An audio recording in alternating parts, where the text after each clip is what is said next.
Assalamualaikum warahmatullahi wabarakatuh. Bagi teman-teman CP3K Kemenham, pada seleksi kompetensi teknis tambahan tertulis 2026 berdasarkan kisi-kisi terbaru, pada materi nomor 8 yaitu mekanisme dan penanganan dugaan pelanggaran HAM, mari belajar dengan saya.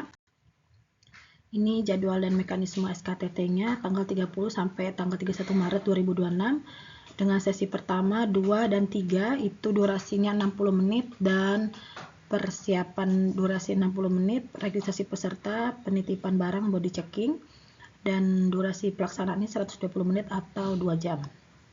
Nah, bentuk SKTT-nya itu adalah dilaksanakan dalam bentuk 20 pertanyaan secara esai dengan menggunakan aplikasi SKTT Kemenham.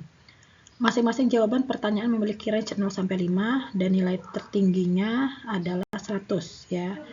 Nah, materinya berupa pengantar hak asasi manusia, pengenalan badan HAM, pengenalan instrumen HAM, analisis kebijakan publik berbasis HAM, hak kelompok rentan, HAM dan teknologi digital, implementasi HAM di Indonesia, mekanisme penanganan dugaan pelanggaran HAM, pencegahan dan penanganan kekerasan berbasis gender, peran kewajiban dan tanggung jawab negara dan non-negara terhadap HAM, soal HAM berbahasa Inggris, dan dukungan manajemen. Nah, kali ini kita membahas tentang kisi-kisi mekanisme penanganan dugaan pelanggaran HAM. Jadi teman-teman CP3K itu harus memiliki kemampuan dalam pemahaman peserta mengenai alur, prinsip, dan pihak-pihak yang terlibat dalam penanganan dugaan pelanggaran HAM, mulai dari penerimaan, laporan, pengaduan, hingga tindak lanjut sesuai dengan kewenangan lembaga terkait. Jadi ada memahami perbedaan penanganan pelanggaran HAM biasa dan pelanggaran HAM yang berat. Pentingnya perlindungan korban dan saksi, asas keadilan, serta akuntabilitas dan koordinasi antar instansi terkait. Nah, ini ya website dari pelaporan aksi HAM, yaitu ada sapaham.kemenham.go.id. Bisa dicek websitenya. Ini pelaporan aksi HAM itu adalah proses pendokumentasian dan penyampaian laporan mengenai pelaksanaan program, kegiatan, atau inisiatif yang bertujuan untuk pemajuan dan perlindungan pemenuhan HAM sebagai bagian dari rencana aksi nasional HAM. Jadi Sapaham, sistemnya aplikasi pelaporan aksi HAM di kemenham.go.id. Selanjutnya ada lagi layanan pengaduan dugaan pelanggaran HAM. Ini di simasham kemenham.go.id. Jadi layanan ini menyampaikan laporan adanya dugaan pelanggaran HAM yang dilakukan seseorang atau kelompok orang, aparat negara, korporasi, atau instansi atau lembaga. Jadi aplikasi simasham ini merupakan salah satu aplikasi berbasis jaringan internet yang dapat digunakan untuk menyampaikan komunikasi oleh masyarakat, baik dalam negeri maupun luar negeri. Pelapor juga dapat secara online memperoleh informasi mengenai kemajuan dalam penanganan permasalahan HAM yang dikomunikasikan. Nah, ini SOP atau alur layanan simasham Kemenham ya. Jadi layanan simasham ini ada SOP-nya mulai dari penyampaian pengaduan, pemeriksaan dokumen, pendelegasian wewenang, dan bagaimana tindak lanjutnya. Nah, banyak yang ditanyakan bagaimana tindak lanjutnya, yaitu melakukan pemeriksaan substansi, koordinasi, pemeriksaan lapangan, upaya pendamaian, dan pemberian rekomendasi kepada kementerian atau lembaga di tingkat pusat.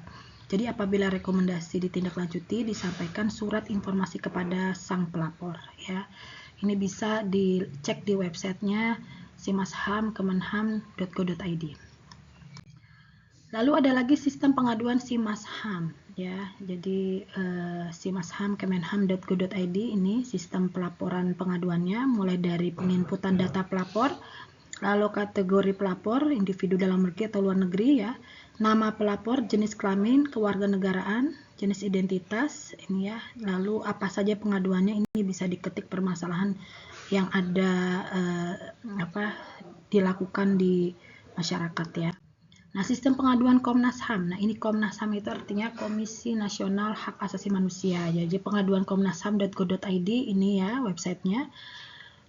Jadi ada informasi pengaduan. Nah, contohnya seperti ini, form pengaduannya ada nama pelapor, jenis kelamin, tipe identitas, nomor identitas, ya, unggah identitasnya ada ya. Jadi ada mungkin KTP-nya ya, diupload, lalu provinsi, kota, nomor telepon, nomor fax pelapor, email pelapor. Nah, data korban ya ada di sini. Jadi pengaduan jika ada pelanggaran HAM bisa diadukan di Komnas HAM. Nah, SOP penerimaan dan pengaduan Komnas HAM seperti ini di komnasham.go.id ya. Mekanismenya pertama datang langsung ya.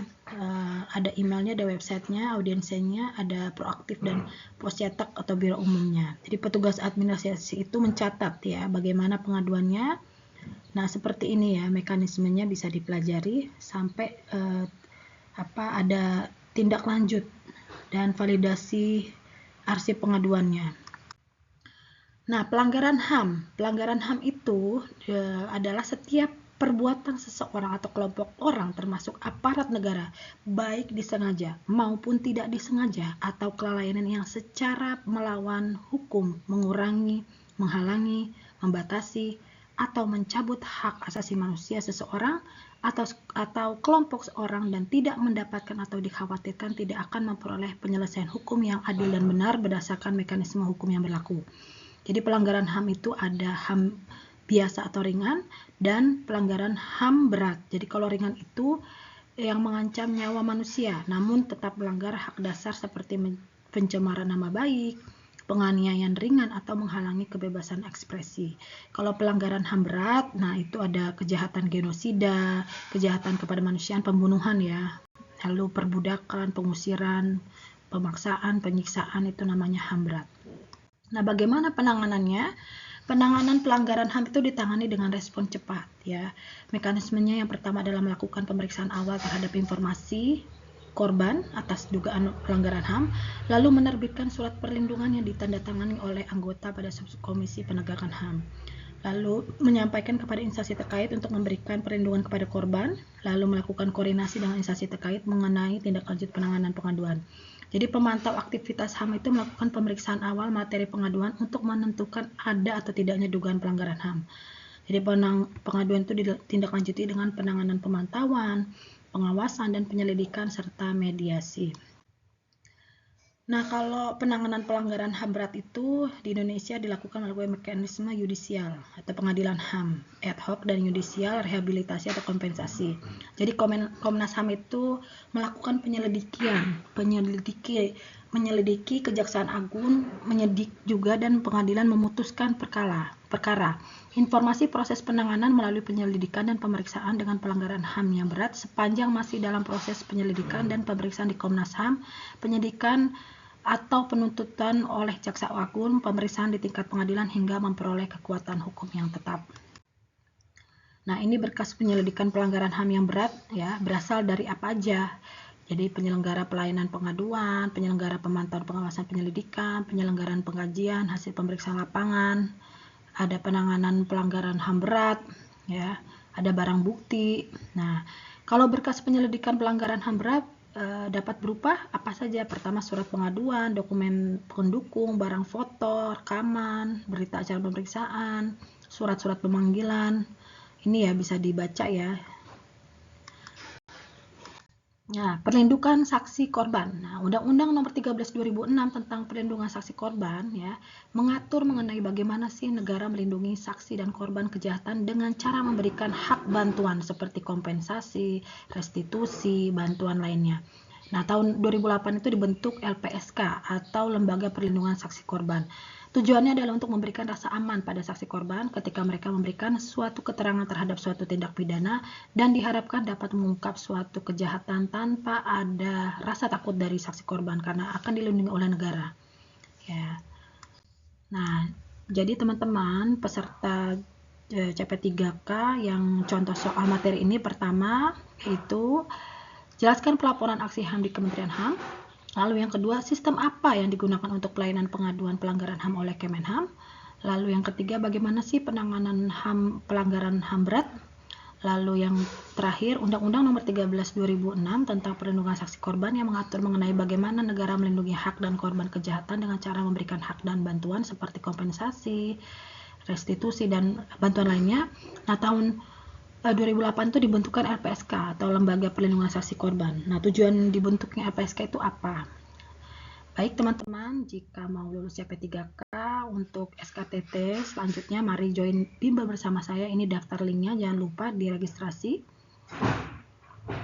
Dan jangan lupa follow akun TikTok saya di sini ya, dan di DM sebut nama dan jabatan apa yang dilamar. Semoga bermanfaat materi kali ini. Mohon maaf jika ada kata-kata salah. Assalamualaikum warahmatullahi wabarakatuh.